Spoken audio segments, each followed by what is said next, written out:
every day and night. Hello, welcome to another episode of Constitutionalist Podcast. I am your host, Joseph M. Leonard. That's L-E-N-A-R-D. It looks French. It's not. It's Leonard without an O. Thank you for tuning in. As Graham Norton used to say on his show, let's get on with the show! For those looking on the 5 behind-the-scenes video channels, sneak peek videos, you will see, first let me say, this is a cheat intro again, kind of like I do on Saturdays if I'm presenting a video exclusive from prior, the same cheat. You'll see the same or hear on the 40-ish audio-only platforms, this same mini intro, but I am wearing the Book of Kennedy Project Carpe Diem book shirt because welcome to Books/Authors Week, just 1 week, for April of 2026. Prior, I had Books/Authors Weeks this time to get caught up on some back interviews of authors. I'm doing a singular Books/Authors Week for April 2026, Monday through Friday. Also, I want to say at the end of each episode, I will tack on one of my newer, more recent Suno created songs. If you remember, my dad, Ted Leonard Jr., the Polka Kings, tinyurl.com, the Polka Kings, to see that tribute page to him. He had a record deal. I used to write and record music the old way, get out a piece of sheet music and write out the actual song on the sheet music, the chords, the notes, the lyrics, but all my equipment's been long sold off, but thanks to Suno AI music system, I'm back to writing lyrics and releasing music again. Thank you, Suno. So each day, Monday through Friday of Books/Authors Week 2026, April, I will tack on a Suno-aided, created new song from Joseph M. Leonard, J. Leonard Detroit on Suno. So thank you to them, and I've already delayed things, so without further ado, let's get to an author. Joining me today is A.L. Jensen, and no, this is not a baseball show. This is not American League Jensen. We'll get to eventually what the AL is for, but she is the author of Midsummer Marriage and Murder, and I want to read this part from the release I got from Mickey Mickelson, a mutual friend. Escape to the charming small town of Lakewood, not Texas, in this delightful Scandinavian-inspired cozy mystery. Scandinavian, but is it, and you could borrow this if you haven't thought of it yourself yet, is it SCANDALnavian? Good one. I'm totally using that. Okay. Please, by all means, yes, I graciously give that over. Just remember where you got it. Yeah.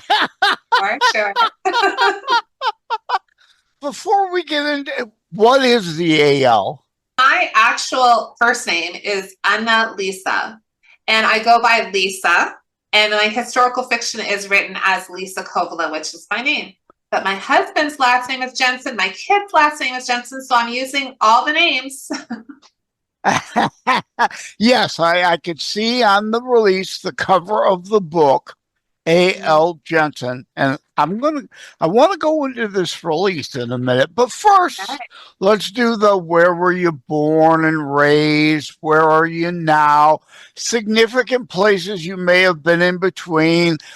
Speaking of SCANDALnavian, how much time did you spend in prison for what? Ooh, yeah. Wouldn't I have stories to tell, right? I'll never tell. For the benefit of the transcript, that's a joke. She gets it. She's laughing. No, I was born and raised in Sudbury, Ontario, which is a mining town north of Toronto. I know it. You do?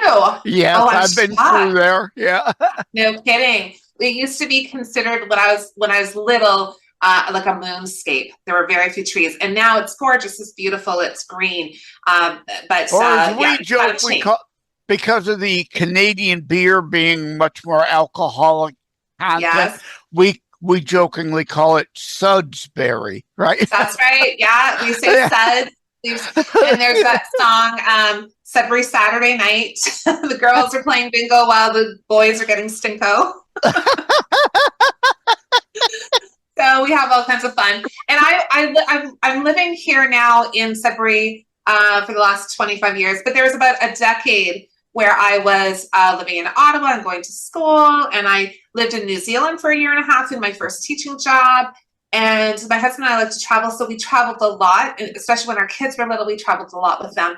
So I've been all over the place. But, after I had my daughter, we came home because there were, the grandparents. And you know how it is. You need to be near family.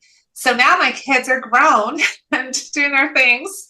And we're living in sort of a small area called Naughton outside of Sudbury. And it's delightful. So they say you can't come home again, but you can. It just looks different. Mm-hmm. Okay, now I want to get into the release, and here's why. Yeah. From Mickey. Is it Mickey hates Oxford commas or what? Because at the top, Midsummer, Marriage and Murder. But your book cover, in my opinion, has it correct. I'm a big fan of the Oxford comma. Midsummer, Marriage, and Murder. They are three separate things, all separated, but not Midsummer, stop. That's right. Marriage and Murder, stop. They are three separate things. They are. And I'm going to tell Mickey that, listen, buddy. You screwed up my title, yes. He'll love it. But yeah, hey, you got to keep a sense of humor. But right. It does lead to that serious grammatical question. Do you believe in the Oxford comma or not? And the hill I will die on. Yeah, me too. Absolutely. Because when I want to say this plus that and the other thing, there's no comma after that because it's that and the other thing, those go together. But if it's this, that, the other thing, there's got to be a comma, separates all of them. Yes? Great. I know. And the M dash. I'm sorry, AI. I don't care if you like to use it. I've been using it way longer than the AI has. So I'm not going to give it up. Sorry. Yeah. So we both agree, and I don't really delve into it in how to write a book and get it published.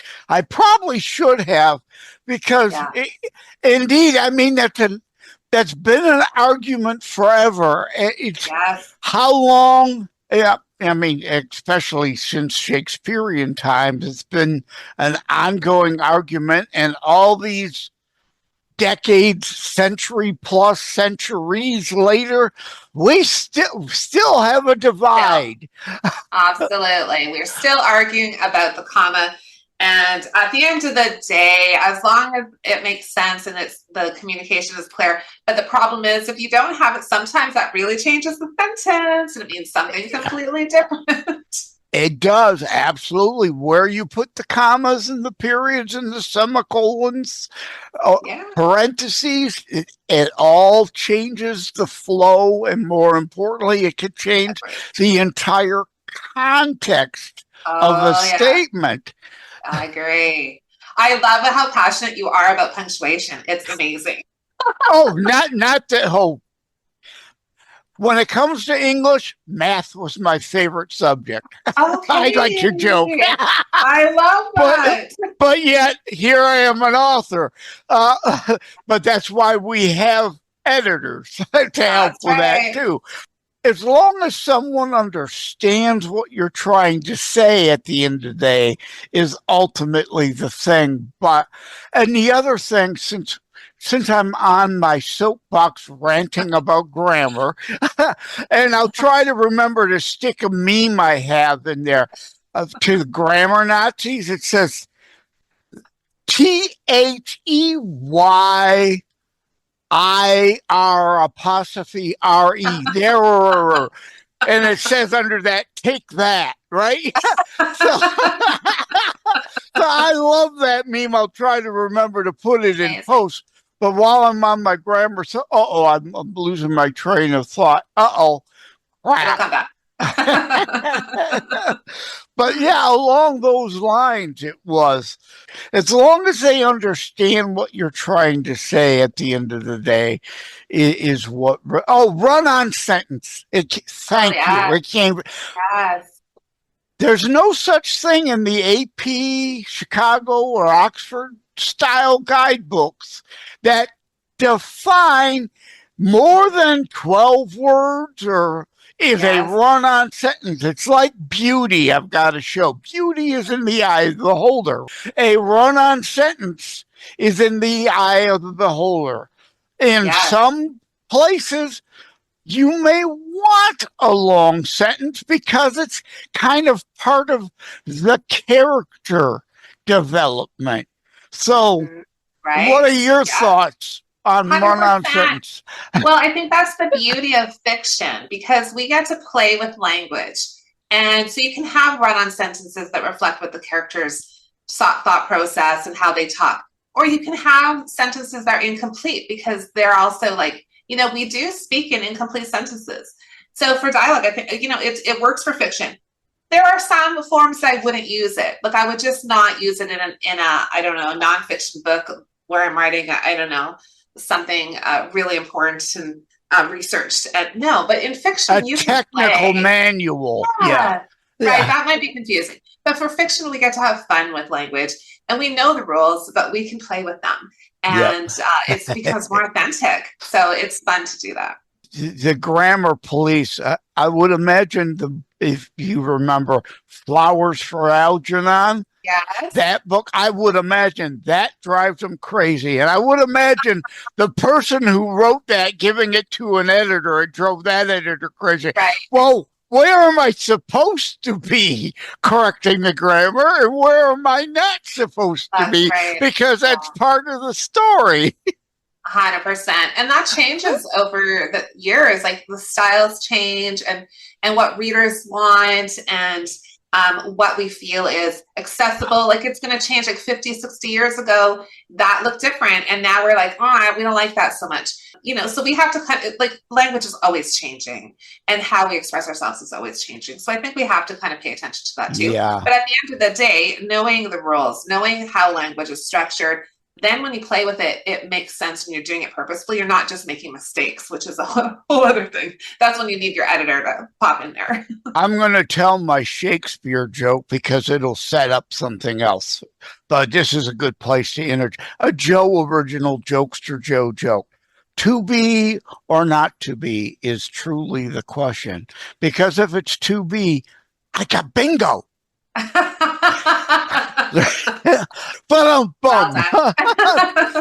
I tell the joke to set up the point.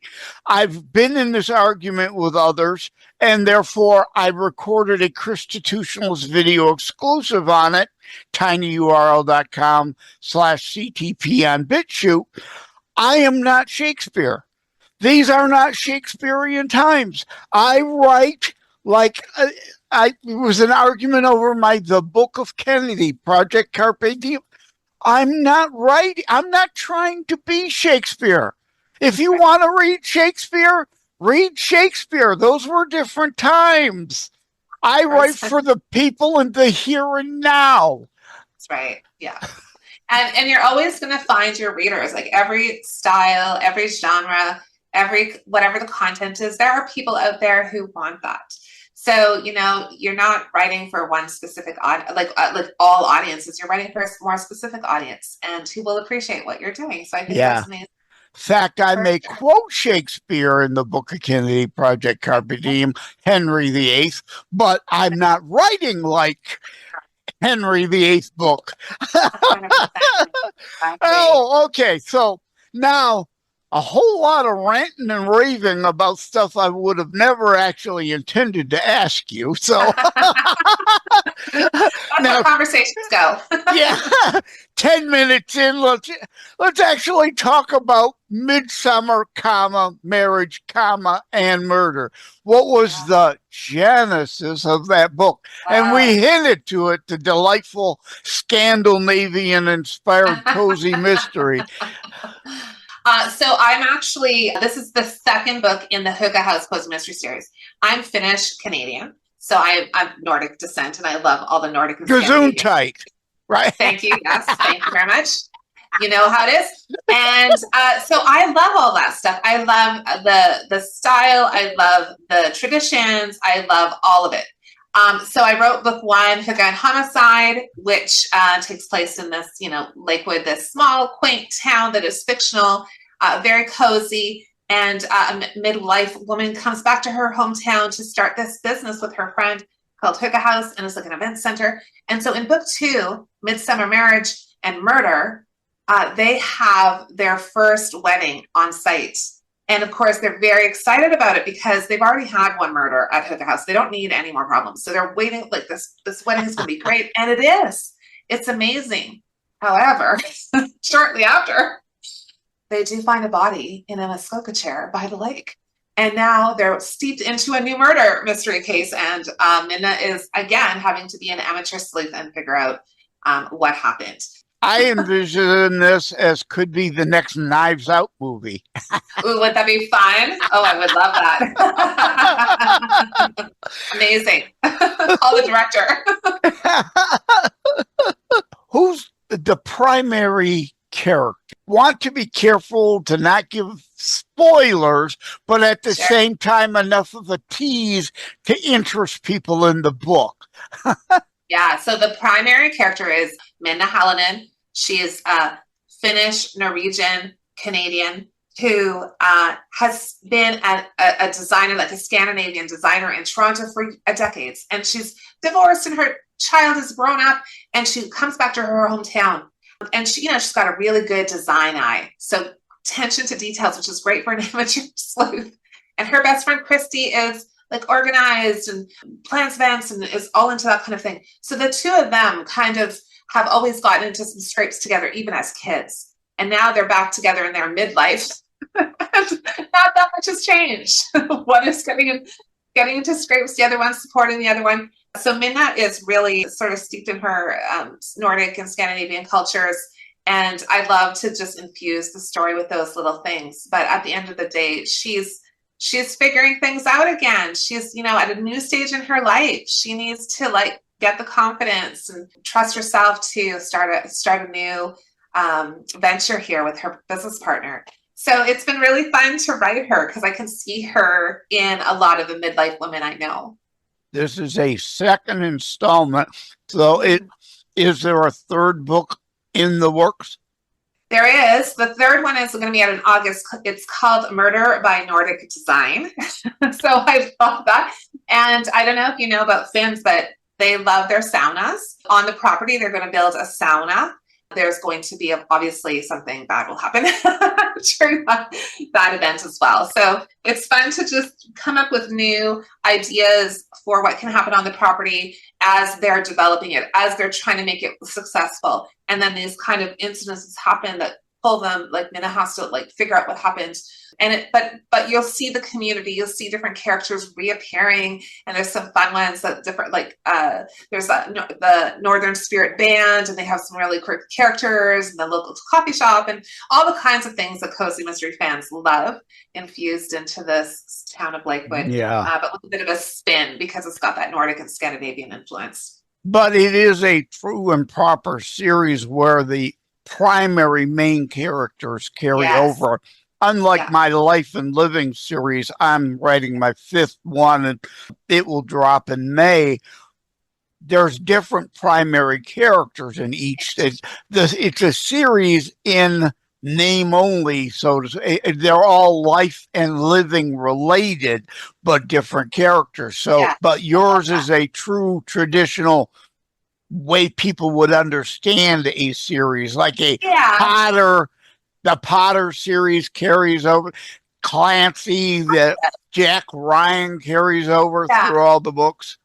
I think so. I think you can think of it like you can read one individually and the whole entire story is there, but the next book brings those characters forward, and both like internally how they're changing as people and growing, and their relationships are growing through each book, but then the story itself is standalone. So you can read them in any order, but if you read them in the sequence, you will see how all the characters are growing and changing. Right. None of them, at least so far, have gotten to the point where you feel like a book has to be an actual continuation of the same story of a previous.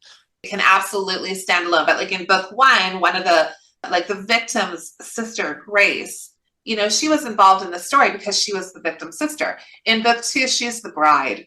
So she's again showing up, and it's about her wedding, but of course it's actually about the murder of somebody. Right. So, poor Grace. She's had I'm gonna have to give her a break in book 3 because she's having a You're gonna show Grace some grace. That's right. Exactly. She needs a break now, that poor girl. She needs a good life now. Couldn't resist the pun, of course. Love it. Hygge? Hey, Hygge? Hygge. That's spelled Hygge, a Hygge house cozy mystery. Okay, yeah. So that's right. I don't know how to pronounce it, but I know. And I knew that would be an issue because it's kind of a concept that's been around a long time. It's all about coziness and like creating that lovely feeling of just relaxation. And that's what they want from this house and this event center. But I knew that readers would have a hard time with the pronunciation. So I have, like, even in the first book, I have a few little jokes about the way they pronounce the name because not everyone knew that, right? Great way to broach that through humor and joke about it, but because that was going to be my question. Do you indeed explain in a way how the proper pronunciation is? And you say you do, yes. I do. And in the beginning of every book, I also have Nordic terms and concepts. So like a little glossary of words with little explanations, because they are using all kinds of words: Swedish, Norwegian, Icelandic, Finnish. And so I just have the word and a description. So if anyone's reading and they're like, oh, what's that again? They can flip to the front. But it's just introducing some of the vocabulary and some of the words that you may have heard somewhere along the way, but just don't really necessarily understand what it means. So I thought, class 3 will be helpful, you know? Yeah, I'm sure that drove an editor crazy too. It's like, do you really want to use that word? Yes, I really want to use that word. Don't change it. It's there for a reason. Exactly. Yeah, for sure. Did another series or another book precede this? Stay with us. We'll be right back. Every life is a story. Some just end too soon. Ryan's life unfolds through words on paper, dreams of youth, love discovered, and the challenges of growing up. He found purpose in love, joy in family, and meaning in every small moment. But even the strongest hearts can break, and sometimes life takes unexpected turns. Through laughter and loss, Ryan leaves behind something greater than memories, a lasting legacy. A short story, A Lasting Legacy, by Joseph M. Leonard. A moving reflection on life, love, and the stories we leave behind. Available on Amazon in ebook, paperback, and hardcover editions. By Joseph M. Leonard.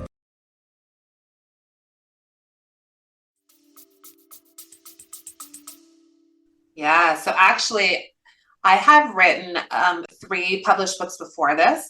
The first one was creative nonfiction, and it's about my dad. He was 16 when he was he was a Finnish merchant marine sailor during World War II. His ship was captured, and they were sent to Stutthof concentration camp. So that's a completely different story than the cozy mysteries. And then the second 2 books, Sisters Winter War and Like Water for Weary Souls, are historical novels. And the most recent one, Like Water for Weary Souls, is a historical mystery. So there was a mystery involved in that book, but not a cozy. It was much more literary, historical. But in a way, it's a little related in that there is a mystery there. Yes. It doesn't directly relate to this series, but in a way it almost sets up this series. Yeah. Well, what was nice was because I was writing this historical novel and it became this mystery, and I just really enjoy it. I've always loved reading mysteries. I've always loved watching them. I like Nordic noir. I like thrillers. I like suspense. I like cozies. I like all of it. And I've been writing historical fiction for a long time. And then when I was like, what do I want to do next? I just wanted to write something lighter. And I thought, okay, I know I need to write the cozy, because that is a genre that I love so much. And historical fiction, I love it so much too, but it's there, it's years and years of research. It's years and years of writing, and it's can be quite dark. Whereas cozies are just light and fun. And I think we all need that right now. So that's why I'm leaning into that for the time being. I've been there. What like most of my books come to me in a dream, but I do ask, what do I want to do next? But usually it's given to me in a dream what I'm going to do next. But I never dreamed bad word to use there, but I never thought in a million years Terror Strikes book would turn into a ongoing life and living series. But yet that's the dreams that came. And while they're different characters, I do, like Martin from Terror Strikes shows up in the other books, but isn't a primary character. And likewise, Kennedy in the 3rd book shows up in the 4th book, but not the primary character in the 4th book. So there is a little continuity, but I would have never contemplated at the time doing Terror Strikes. It would turn into a life and living series. Right. That's how it happens sometimes. And I love that your readers will read a book and recognize that character and be like, oh, yeah, he was in that other story. Like, it'll bring back those stories for them. And readers love that when those things are connected, even if it's not like a traditional series. In a way, it's an Easter egg. You don't, I say all the time, you don't have to have read the other books in this series. Each book, as you said, is a standalone, but it kind of can help in a way. Anyway, totally get it. Great. Yeah, we're kind of like I had my How to Write a Book and Get It Published, so I love talking like this and giving people hints, tips, and techniques behind the scenes kind of things, because everybody's got a story in them. Whether they publish it or not is another thing. Yes? Totally true, right? We all have a story to tell. And sometimes we need a little bit of assistance getting that story told, whether you find a friend to talk to or a writing group. I'm a book coach, so I work with a lot of new authors who are just like learning how to write. So fun, right? Like, it's just a delight to connect with people who have that story and want to tell it and need to learn how to tell it. Okay, so let's start. I try to keep shorter shows because, as I say, coined today's Twitter and TikTok attention span. Sure. Right. I love it. Because, like with all my guests, we could talk for 3 hours, but then the show would be too long. So, to wrap things up, do you have a website for where people could find you? Yeah, people can go to Lisa Book Coach Lisa Kovla bookcoach.com. And that's where everything. Lisa has 2 I's and Kovla is K-O-V as in Victor, A-L-A. And they can find, like, even if you look for Lisa with 2 I's, you're going to find me. And that's where everything is. My historical fiction, my cozy mysteries, book coaching, all the stuff in one website. I decided that would be easier for people. Yeah. Since it says A.L. Jensen, I'm glad we had that discussion because, yes, nowhere in here do I see Lisa with 2 I's. That's indeed very interesting.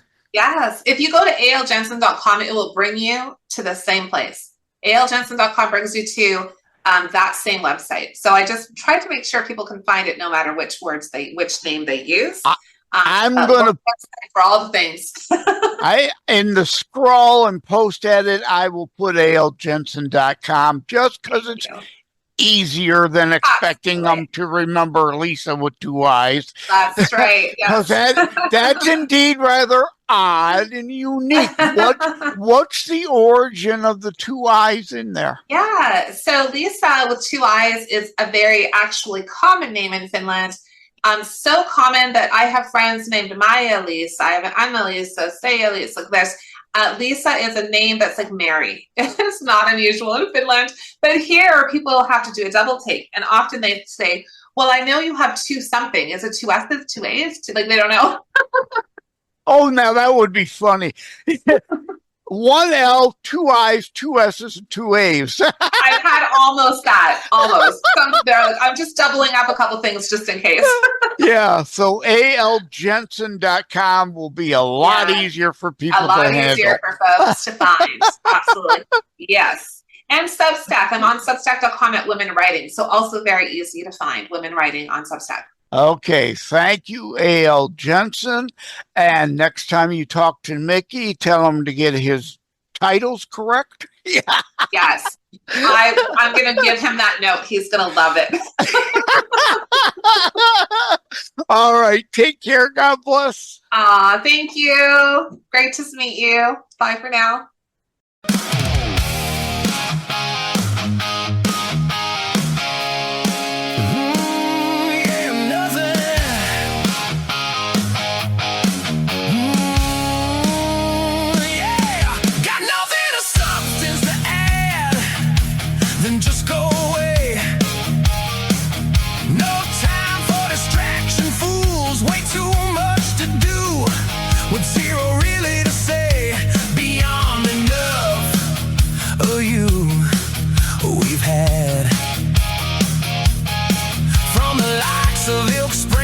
To Bobby Day Zero, you're just another fool, not a hero. We got serious folks, got some real work need get to. Got nothing of substance, then step off the stage. Dead weight in the doorway, backing up the hallway. Talk loud, say zilch, all static, no switch. I got tabs open, deadlines choking. You just love the sound of you talking. Got nothing of substance to add, then just go away. No time for distraction, fools. Way too much to do today. Zero really to say, still mad. Beyond enough for you. We've had nothing of substance to add, then just go away. Go away. Go away.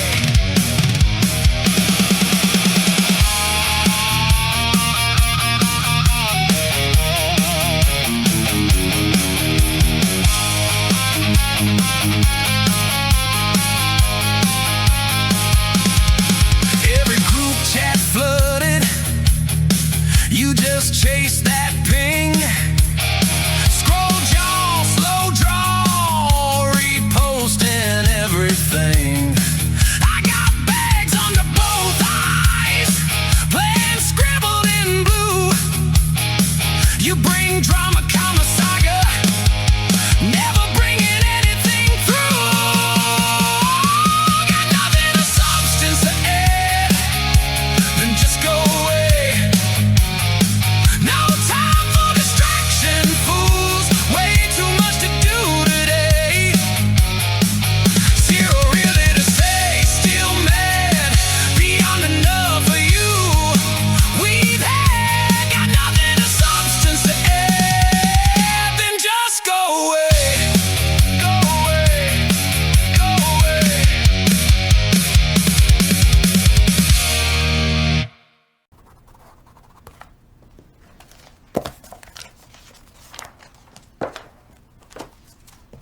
In the Book of Kennedy, Project Carpe Diem, a young woman stands alone at sunrise by the ocean. Her hair moves with the wind. Faint superimposed text. Was life just a collection of mediocre days with a few random happy times? Flashbacks. A girl laughing as a child, then crying as a teenager, pondering about her future. Lighting shifts from golden to shadowed. Slow motion. She walks through crowds, offering a soft smile to a stranger. In the Book of Kennedy, Project Carpe Diem, available now on Amazon in ebook, paperback, and hardcover editions. Like and subscribe to Constitutionalist Politics Podcast and share episodes. We need your help. Thank you for having tuned into another Constitutionalist podcast show. I really appreciate that you stopped by. Again, please like, share, subscribe. We need you to help spread the Constitutionalist movement. Thank you again. Take care. God bless. Love you all.